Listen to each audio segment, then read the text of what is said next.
Allez, bonjour à tous, j'espère que vous allez bien. Aujourd'hui, revue de marché, on va préparer notre semaine, il y a pas mal de points à aborder. Déjà, on va voir globalement qu'est-ce qui nous attend cette semaine d'un point de vue annonce, d'un point de vue contexte. Ensuite, on va parler bien sûr des cryptos, BTC, Ether, hyper liquide. Surtout, on a eu une bonne baisse hier. Est-ce que c'est grave? Est-ce que cette baisse-là invalide les différentes positions que j'avais prises ces derniers jours? Au contraire, est-ce que c'est une opportunité? Donc BTC, Ether, hyper liquide. Ensuite, on va voir le marché US, SP500, Nasdaq et le pétrole. Et on terminera ici par trois actifs que vous m'avez demandé d'analyser, TRX, Edge et ALCH. Avant que je continue la vidéo, pour information, il y a OKX qui a sorti une nouvelle campagne ici, un bonus 250 € en Bitcoin. C'est sorti aujourd'hui. Si vous voulez en profiter, n'hésitez pas à cliquer sur le premier lien en description. Pour ceux qui ne l'ont pas vu, j'ai sorti hier une vidéo où je présente la plateforme OKX, une plateforme que je recommande en ce moment. Si vous voulez me soutenir et à la fois profiter de tous les bonus, les réductions de frais, les bonus d'inscription comme ici, et en plus de la plateforme qui évolue fortement, et comme je l'ai dit, c'est la plateforme que je recommande actuellement, n'hésitez pas à aller regarder cette vidéo, et ceux qui veulent profiter ici des bonus de bienvenue, des réductions de frais, et j'en passe, cliquez sur le premier lien en description. Alors, au niveau ici de cette semaine, il n'y a rien d'important au niveau des annonces économiques, donc voilà, ça va être une semaine plutôt calme sur les annonces. Après, on a quand même enchaîné sur les 2 dernières semaines, dernière estimation du PIB, taux de chômage, NFP, on a eu PCE, CPI, donc voilà, ça a quand même été bien chargé les 2 dernières semaines. Là, cette semaine plutôt cool sur les annonces économiques. Par contre, on est toujours ici dans ce contexte d'incertitude entre les États-Unis et l'Iran, et plus le temps passe, plus j'ai l'impression qu'on a 2 personnes ici qui font un peu la guéguerre, d'accord. Un coup c'est un cessez-le-feu d'ailleurs qui doit prendre fin le 21 avril, mais au final le cessez-le-feu il n'est pas vraiment maintenu. On a les États-Unis qui parlent de bloquer actuellement le détroit d'Ormuz. C'est vraiment une guerre qui a un conflit, j'ai pas dire une guerre, enfin si on peut parler de guerre, qui a ni queue ni tête. Donc on est toujours dans l'incertitude. On l'a vu hier, on a eu une baisse au niveau du BTC.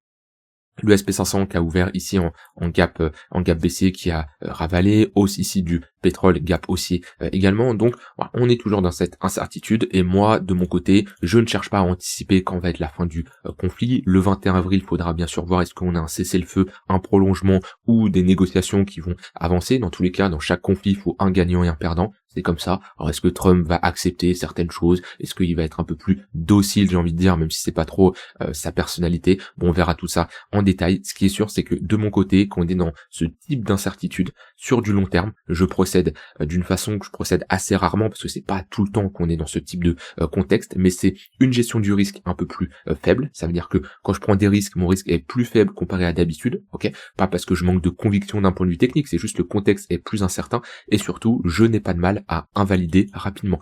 Comparé à certaines positions long terme où je peux avoir des invalidations sous moins 20, moins 30%, sous des structures, si on casse des niveaux, là clairement je suis sûr carrément des réintégrations. Donc j'ai des invalidations long terme à 3, 4, 5% de mon entrée. Donc voilà, ça c'est globalement pour le contexte et comment j'agis. Maintenant, est-ce que le BTC c'est grave ce qu'on est en train de faire? Moi de mon côté, non. Pour moi, ici on a juste eu un pullback. Alors oui, on est revenu chercher assez bas, mais je n'ai pas coupé les différentes positions que j'ai prises, pour la simple et bonne raison que j'ai un niveau qui tient pour le moment. C'est ce niveau-là, 70 500. Tant qu'on reste au-dessus de cette zone-là, ici on peut être sur un break pullback, ok, on pullback un peu plus que ce qui aurait été plus apprécié, c'est-à-dire plutôt retester les 72 000 $ et repartir. On va plus bas ici au vu des différentes annonces qui ont été prononcées ce dimanche, mais pour le moment rien d'alarmant. Je ne suis pas sorti de mes différentes positions que j'ai pris au moment où on a break. Voilà. On voit que tant que ce creux ici tient, on est également dans le tunnel 1 heure, il n'y a rien d'alarmant. Maintenant, c'est pas parce que je dis il n'y a rien d'alarmant que demain, après-demain, c'est sûr ça va pump. Je n'en sais rien. Le but d'un trader, d'un investisseur, c'est pas de prédire la suite, et c'est d'être toujours dans l'incertitude. Mon but, c'est d'associer probabilité avec gestion de risque. Pour moi, ici, on est dans un contexte où on n'a pas 70-80% d'aller chercher au nord, bien entendu. On est peut-être sur du 40-60, 50-50, très bien. Par contre, le risk-reward que j'ai est beaucoup plus intéressant. C'est-à-dire que si j'ai une entrée, admettons 72 000 $, une invalidation ici, mais j'ai du 2, 3, 4 pour 1, j'ai du 3 pour 1 et j'estime qu'il y a 50-50, bah bien sûr, le trade, je le prends tous les jours. Et le but, c'est pas d'anticiper la suite, c'est de me dire, est-ce que les conditions du marché, quand j'associe probabilité, risk reward, gestion de risque, j'ai un trade potentiel. Bah oui, c'est pour ça que je me suis positionné sur plutôt du spot moyen long terme sur les derniers jours. Maintenant, comme j'ai dit, j'invalide très rapidement parce que d'un point de vue technique, on rebondit ici dans le tunnel 1 heure. On avait une bonne tendance qui a été initiée à peu près début avril, là le 5 avril. Bonne tendance aussi avec des creux et des sommets de plus en plus haut. On a une bonne trend, ok. On perd le 15 minutes, on revient chercher le 1 heure. Rien d'alarmant pour le moment. Si on commence à perdre le 15 minutes, le 1 heure, qu'on commence à perdre pas loin le 4 heures et qu'on clôture sous cette zone-là, avec ici ce range-là qui casse à la baisse, inversion de notre dynamique, pour moi, objectif aller chercher dans un premier temps l'extrémité opposée, comme on a réalisé ici, et de mon côté, ici, je préfère clairement sortir, quitte à re-rentrer plus tard, mais au moins re-rentrer quand j'ai une vraie confirmation. Et quand on est dans un contexte ici, votre but c'est pas d'être en permanence exposé à 100% au marché, votre but c'est d'être exposé au bon moment, quitte à rentrer un peu plus haut, mais moi en tout cas c'est comme ça que je procède. Donc pour le moment, sur le BTC, j'ai envie de dire rien d'alarmant. Oui, la clôture d'hier, c'est pas la meilleure clôture qu'il aurait pu nous faire, mais tant que on tire les 70 500, je reste en position. Alors attention, moi quand je partage ça, je sais que beaucoup font la même chose que moi. C'est pas dans ce but-là. Moi, quand je vous partage ça, c'est pour vous partager comment je fonctionne, ma stratégie. Je suis toujours transparent avec vous. Mon but, c'est pas juste de faire une analyse, de vous dire ça, c'est un niveau de support, de résistance. Vous le savez, vous avez pas besoin de moi. Mon but, c'est d'avoir le côté analyste. Bien sûr, je vais vous dire globalement les zones que je surveille, que ça soit des moyennes mobiles, des niveaux de support, de résistance, mais globalement, ma prise de décision. Qu'est-ce que je fais dans mon trading, dans mes investissements au quotidien? Ça, c'est important. Beaucoup sur YouTube vont faire que la partie analyste. Ils vont pas montrer ce qu'ils font. Mais ça n'a aucun intérêt. Tout le monde peut analyser ici une charte. Mais le but, c'est pas que vous soyez dépendant de moi. Par exemple, vous voyez, samedi, dimanche, j'ai pas sorti de vidéo ici sur les marchés parce que j'étais un peu occupé, je travaillais sur autre chose et j'ai eu pas mal d'occupations d'un point de vue perso. Beaucoup m'ont sollicité en message privé, t'en penses quoi ici? Je suis un peu perdu, j'ai pas tes vidéos. Mon but, c'est pas de vous rendre dépendant, ça c'est vraiment pas le but. Mon but, c'est clairement que vous sachiez comment je fonctionne, ok? Adapter peut-être certaines fonctionnalités que je vais avoir, certains outils indicateurs, certains principes, manières de faire que je vais avoir à votre stratégie, à votre trading, mais vous devez absolument apprendre à trader, apprendre à investir, apprendre à analyser. Bien sûr, mes vidéos sont importantes pour vous aider et je suis passé par là. Moi aussi, au début, je regardais des vidéos. Mais après, essayez de prendre votre envol. Actuellement, je regarde plus aucune vidéo. D'accord? J'en ai pas besoin. Parce qu'au contraire, ça va plus m'embrouiller l'esprit. Si je commence à regarder des vidéos, tout le monde se contredit. À la fin, si on regarde 50 vidéos différentes, donc ça n'a aucun intérêt. Maintenant, de mon côté, voilà, je suis toujours ici en position, mais j'invalide si on passe sous les 70 500 $.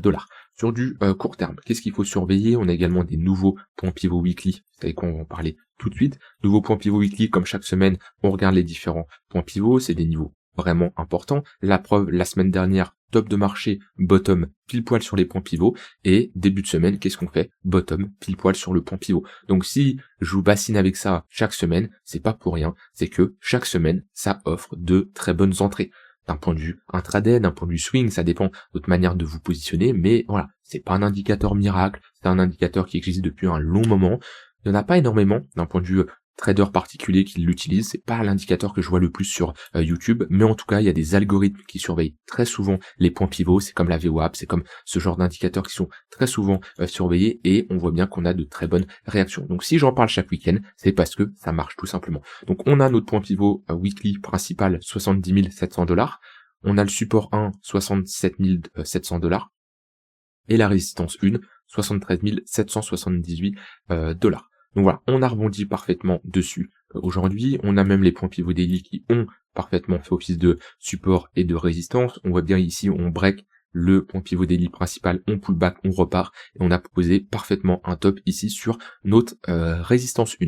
Maintenant, on a ici en 1 heure un bottom qui a été constitué dans le tunnel 1 heure sur le point pivot weekly. Structure en W, moi je cherchais un trade en plus dans cette zone là, parce que là j'avais un magnifique setup, hein. J'ai une double confirmation de localisation, tunnel 1 heure, point pivot weekly, j'ai ma structure en W, qui me témoigne d'une réaction acheteuse. Alors à 2 heures du match, j'étais pas devant les écrans, sinon peut-être j'aurais pris un long ici, mais non, ça aurait été un peu trop agressif. Au vu du contexte, j'avais besoin de surveiller un peu l'évolution du marché US, de l'ouverture ce matin sur les différents marchés, donc la réaction est bonne, mais le contexte un peu délicat. Mais globalement, je surveille si on avait un break ici de notre ligne de coup, si j'ai un pullback, une opportunité de rentrer en position, je l'aurais réalisé. Le problème, c'est qu'on a pump très rapidement, la clôture a été très haute et le risk reward n'est plus du tout intéressant. Vous voyez, il y a une grosse différence entre une entrée ici, un stop loss sous le plus bas et aller chercher ici du 2 pour 1. Globalement, on comble cette zone d'imbalance, on n'est pas loin ici de se faire en plus déclencher. Là, il y a une grosse différence, et même si on veut pousser plus loin le prochain point pivot weekly, on n'est pas loin du 4 pour 1, là 3,7 pour 1, avec ici une entrée au moment de la clôture. Bon bah là le trade il peut pas se prendre. Vous voyez, si je remets ma zone ici, je suis sur du 1 pour 1, l'ATH, le nouveau sommet c'est du 2 pour 1, c'est pas intéressant. Bon, on n'a pas pullback, c'est comme ça, donc j'ai pas pris ce trade. À voir si on y retourne, potentiellement le prendre, mais c'est pas sûr. Ça dépend comment on y retourne. Là, on a trop pump. Pour moi, si on retrace autant, ça sera pas spécialement très positif pour la suite. Donc voilà, c'est comme ça. Des fois, on a des plans, on a des trades qui s'enclenchent, d'autres qui s'enclenchent pas. La semaine dernière, je vous ai partagé pas mal de trades. Il y a un peu tous mes setups qui sont enclenchés. Bah là, aujourd'hui, voilà, début de semaine, j'avais un potentiel trade. Le marché revient pas sur ma zone. C'est comme ça. On passe à autre chose. Si je commence à me dire, ah ouais, non, c'est grave. Ah, le marché, il m'a pas enclenché. Ah non, mais c'est abusé. Là, le trade que j'ai perdu, si le marché, non, bah non, c'est avec des sites, de toute façon, c'est beaucoup trop simple. Bon, voilà, en tout cas, vous avez mon avis ici sur le BTC.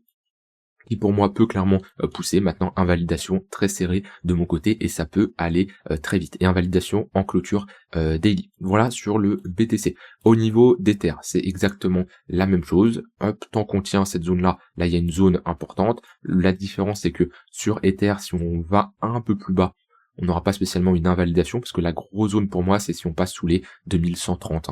Là, on a notre value area high qui est en confluence avec cette bonne zone d'un point de vue price action de haut de range sur Ether. C'est plutôt clean. Hein. Pour moi, ici, je vois un break de ce range, ici, d'un point de vue price action et d'un point de vue volume. On a une bonne confluence qui nous indique un haut de range entre les 2140 et les 2180 à peu près. On le voit bien. Je vais la tracer. Hop, elle est ici.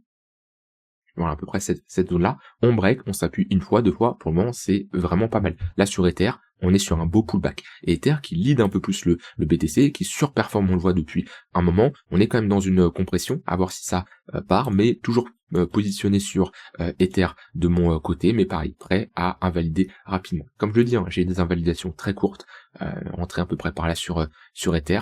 Et j'ai des entrées très très courtes. Hein. Vous voyez, du 4-5%, c'est hyper rare que j'ai des invalidations aussi serrées sur des positions moyen long terme. Mais au vu du contexte, on n'a pas spécialement le choix. Parce que si le marché réintègre et le contexte empire avec un SP500 qui pose un plus gros top, bah, je veux pas holder, c'est une position qui peut prendre un moins 30%. Donc voilà, je préfère procéder comme ça, de cette manière-là.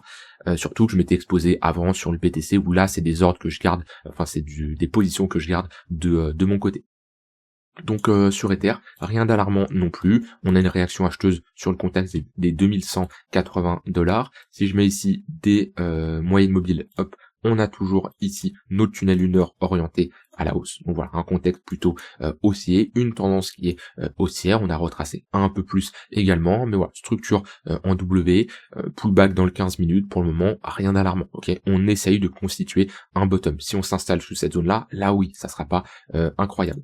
Si je mets nos points pivots qu'on peut regarder comme d'habitude, points pivots daily, weekly qui font le taf, bon là on va regarder surtout point pivot weekly pour cette nouvelle semaine. On a le point pivot weekly principal 2195, allez 2200$, la résistance 1 2328$ et le support 1 2058$. Donc voilà, on a ici déjà nos différents points, ok, pour savoir où est-ce qu'on peut quadriller nos charts, savoir où intervenir sur cette semaine sur Ethereum. Et moi, le meilleur contexte, quelque chose que je répète en permanence, mais que j'ai bien montré avec mes différents trades la semaine dernière. Ça, c'est quelque chose que je sais pendant le live du mentorat devenir trader. J'applique souvent, je monte souvent.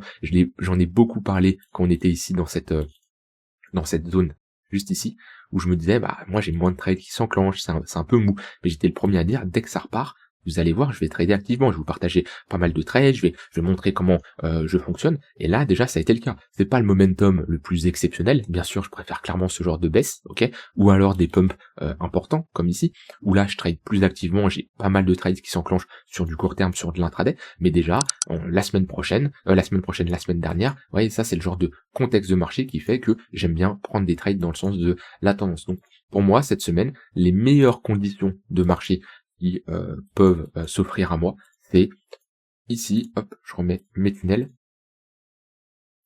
c'est un plus haut, tout simplement, ici, un plus haut de marché. À nouveau, des moyennes mobiles qui exposent bien à la hausse, et faire de la continuation de tendance, comme j'ai fait tout simplement la semaine dernière. Ça, c'est là où je vais prendre le plus de trades.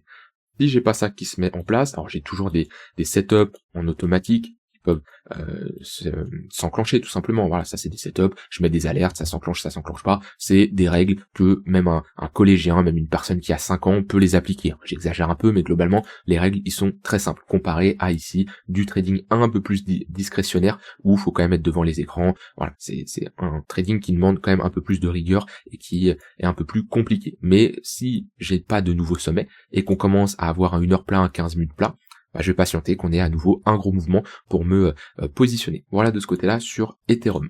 Au niveau d'Hyperliquid, Hyperliquid qui nous fait du hype, ça veut dire une tendance haussière depuis un moment.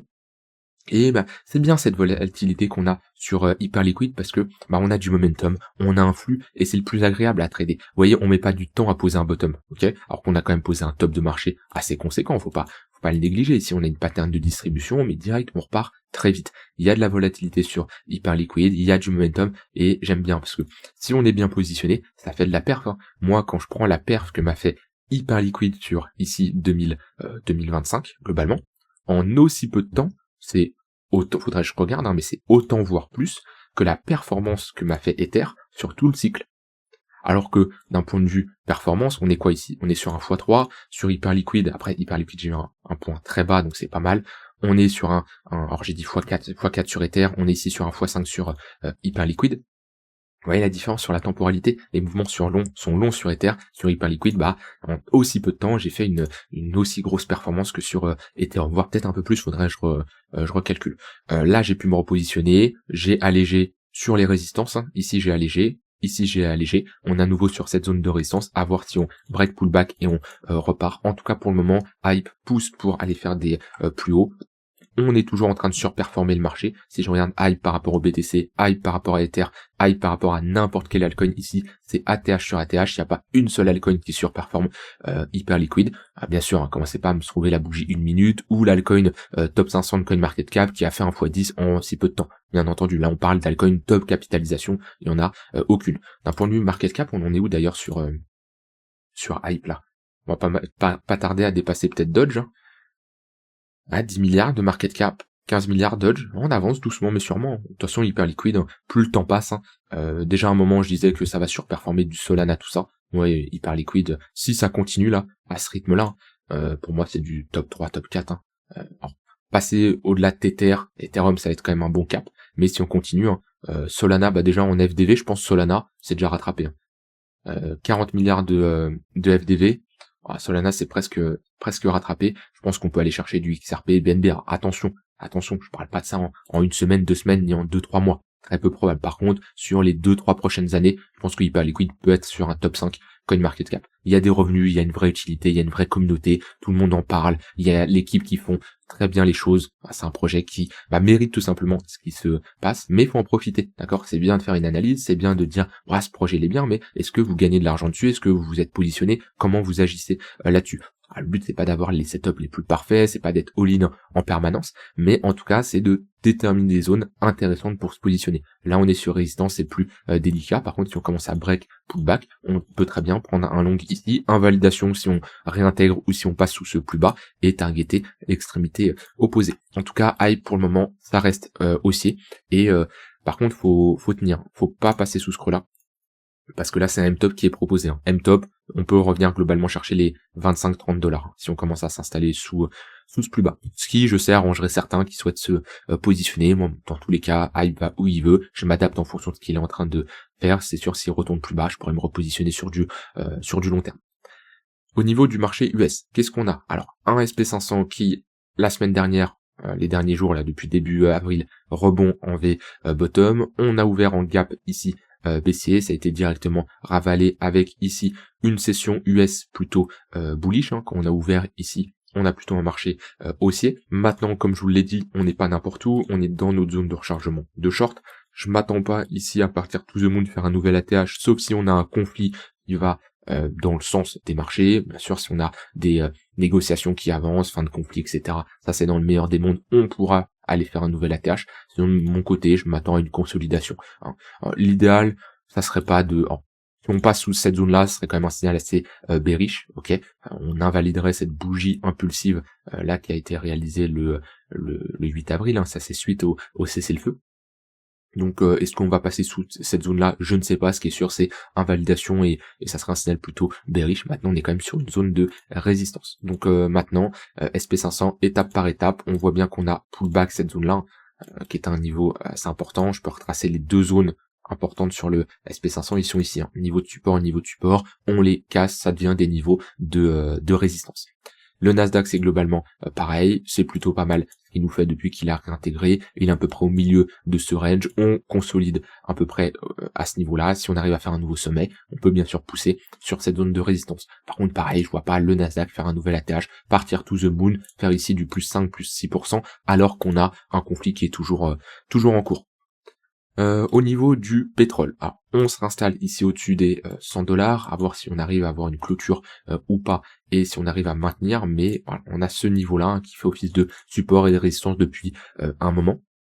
Un signal plutôt bearish et bullish du coup pour les marchés. Les risk-on, ça serait d'aller faire ici un plus bas et marquer un changement de structure, chose qu'on n'a pas depuis un moment. Alors là, on a fait un creux plus bas, ok. Maintenant, ça serait bien de faire un sommet plus bas et marquer ici des creux et des sommets de plus en plus bas. Parce que si je mets des moyennes mobiles, on a ici le 4 heures qui est haussier, le daily qui est haussier, le 1h15 minutes, on commence à rentrer dans un plus gros range, on le voit, donc on commence à avoir des moyennes mobiles plates, mais idéalement, ça serait bien de passer en dessous, ok, et confirmer ici une inversion au moins sur du court moyen terme. Le long terme, il faudra repasser en dessous du daily, on a le temps pour le moment, mais déjà, ça serait un signal plutôt pas mal. Bon, dans tous les cas, on a ici notre range, hein. On le voit bien, notre range qui est à peu près, on peut le dessiner à peu près comme ça, l'extrémité haute, bonne zone pour short, extrémité basse, bonne zone pour long. Alors, si vous prenez pas de long ou de short sur le pétrole, vous pouvez regarder la charte et prendre des décisions sur les cryptos, sur d'autres actifs, où en ce moment il y a quand même une corrélation entre les deux.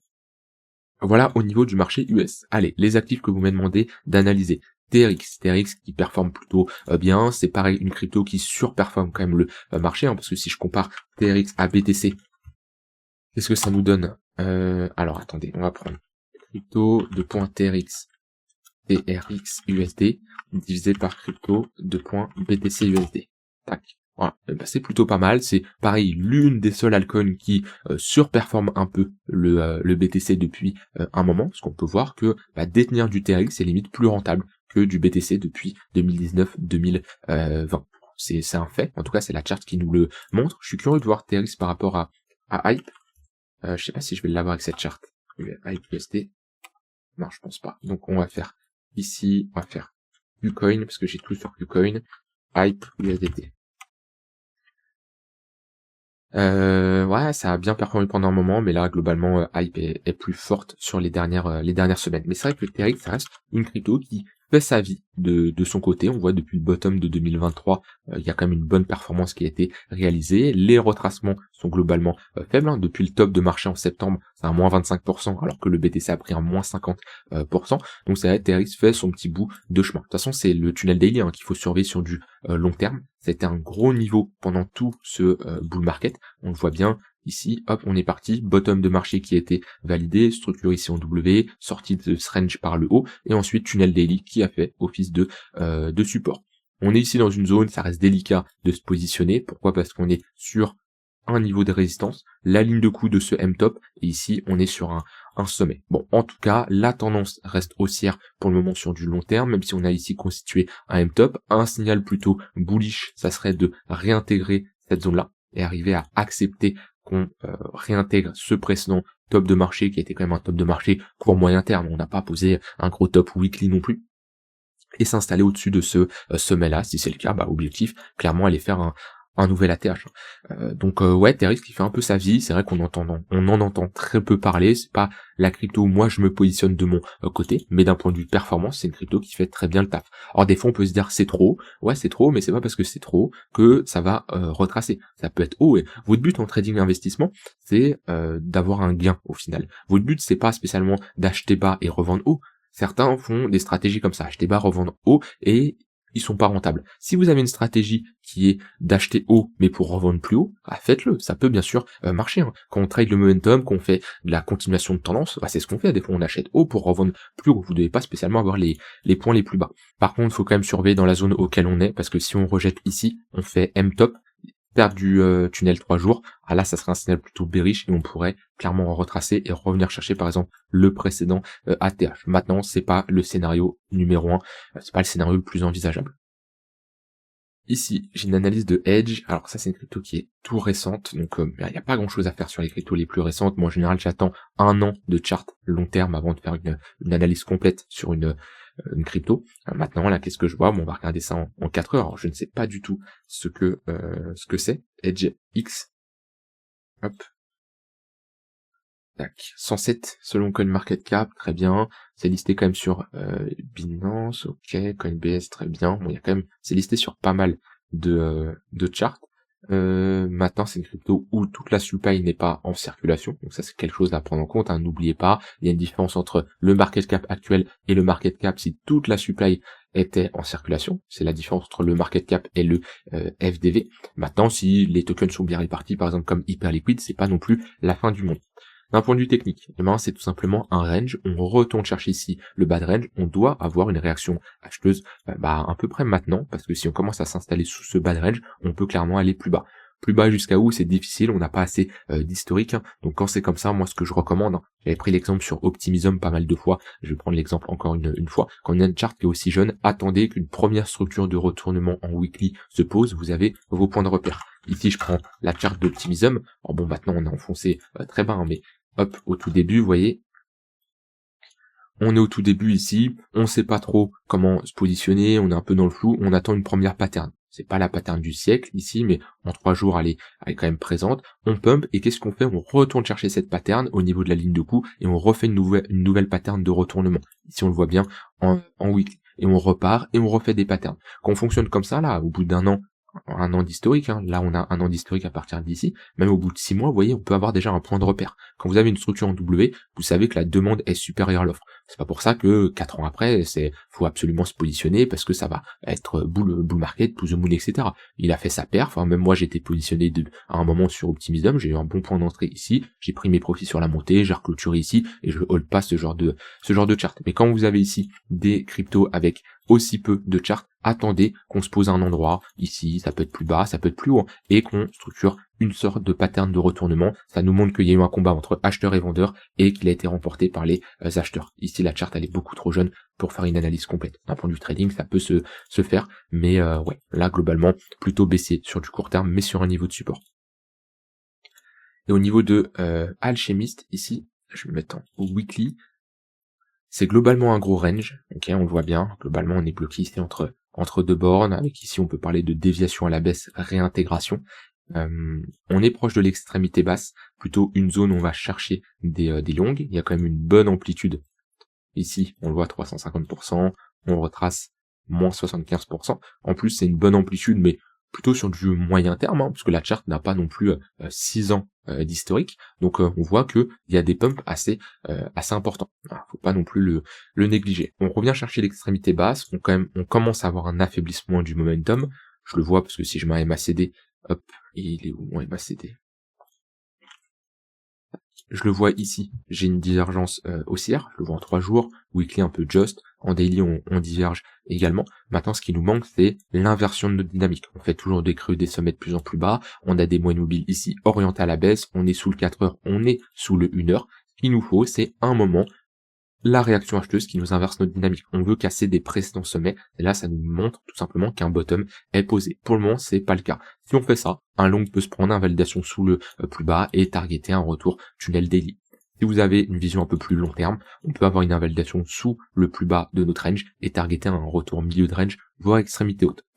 Voilà, je vous laisse avec ça, on a fait tout le tour, n'hésitez pas à cliquer sur le premier lien en description pour ceux qui veulent profiter du bonus de OKX qui est en ce moment, n'hésitez pas à aller voir ma dernière vidéo où je vous montre comment ouvrir votre compte, profiter des bonus et des réductions de frais. Je vous souhaite une très bonne soirée et je vous dis à demain pour une prochaine vidéo, bye bye.